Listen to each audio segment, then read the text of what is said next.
या करे जा छुएला हो करे जा छुएला। जैसे अड़हुल के फूलवा से रस चुएला हो कि रस चुएला।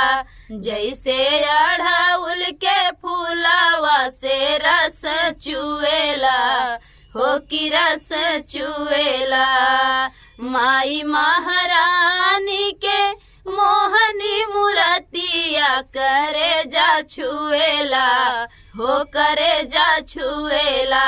जैसे अड़हुल के फूलवा से रस चुएला हो कि रस चुएला।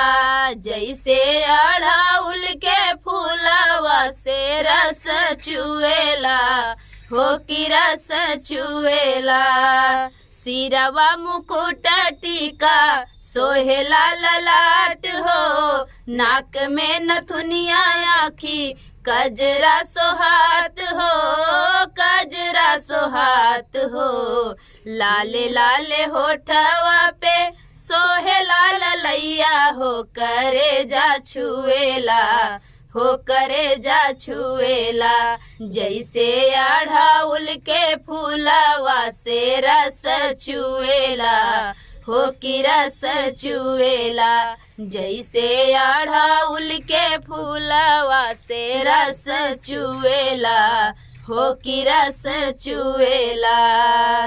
हथवा में चूड़ी संग खन के कंगनवा, पौआ पयलिया खन के चमके रंगनवा, चमके रंगनवा। बंदना लगाए बाटी माई से प्रीतिया करे जा छुएला हो करे जा छुएला। जैसे अड़हुल के फूलवा से रस चुएला हो कि रस चुएला। जैसे अड़हुल के फूलवा से रस चुएला हो कि रस चुएला। माई महारानी के मोहनी मूर्तिया करे जा छुएला हो करे जा छुएला। जैसे अड़हुल के फूलवा से रस चुएला हो कि रस चुएला। जैसे अड़हुल के फूलवा से रस चुएला हो कि रस चुएला।